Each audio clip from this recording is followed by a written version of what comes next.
Pogačar, Cavendish et Van Der Poel sont les hommes de la première semaine. Et pour la seconde, un peu de patience, place à la 10e étape. Anecdote, profil et favoris, découvrez tout ce qu'il faut savoir sur Albertville-Valence. Après 3 étapes éprouvantes, les coureurs du Tour de France auront récupéré, on l'espère pour eux, lors de la journée de repos à Tignes. La journée de repos, comme il en est de coutume sur le Tour de France, intervient lors du 2e lundi, mais l'an prochain, après le départ du Danemark, ce sera différent. En effet, en 2022, le Tour débutera un vendredi, il y aura 3 étapes au Danemark, et ensuite, lors du premier lundi, ce sera une journée de repos-transfert. Les coureurs pourront donc se reposer beaucoup plus tôt l'an prochain. Longtemps traversée, Albertville est maintenant ville-étape du Tour de France, et ce pour la 6e fois de son histoire. La ville hôte des Jeux Olympiques de 1992 est très fréquente au programme, puisqu'il s'agit de la 5e visite en moins de 10 ans.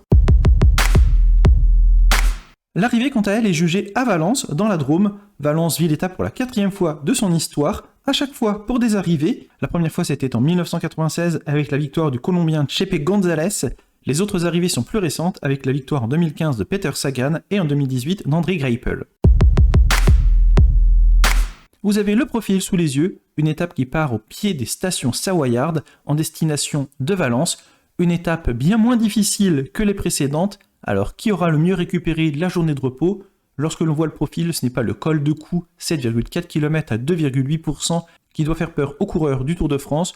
Une étape de 190 km, donc la distance est assez correcte, mais la vraie question qui peut se poser, c'est y aura-t-il des échappées? La réponse est oui. Et quelle équipe pourra rouler sur les échappées? Quelle équipe aura intérêt d'arriver au sprint? Eh bien, il y en a de moins en moins. Il n'y a plus les Lotto Soudal après l'abandon sur chute de Caleb Ewan. Il n'y a plus les Groupama FDJ ni les BNB après les mises hors délai d'Arnaud Démare ou de Brian Cocard. Malgré tout, il y a suffisamment d'équipes de sprinteurs qui n'ont pas encore remporté l'étape et on peut imaginer qu'ils collaborent ensemble. La seule difficulté serait si un gros groupe, un très gros groupe partait en échappée avec 1 ou 2 équipiers des sprinteurs et dans ces cas-là, ça serait une autre histoire. Si l'on imagine une arrivée au sprint, un nom se dégage, il s'agit bien évidemment de Mark Cavendish qui a été le sprinter de ce début de Tour de France. On pourrait également imaginer que les équipiers de Sagan ou de Matthews roulent un peu plus fort pour écrémer le peloton dans la petite montée non répertoriée vers Rochefort-Sanson, mais malgré cela j'imagine bien ces 2 sprinters un peu en retrait, et pour les autres sprinters favoris en cas d'arrivée au sprint, je mettrai une petite pièce sur Nasser Bouhanni ou pourquoi pas sur Jasper Philipsen.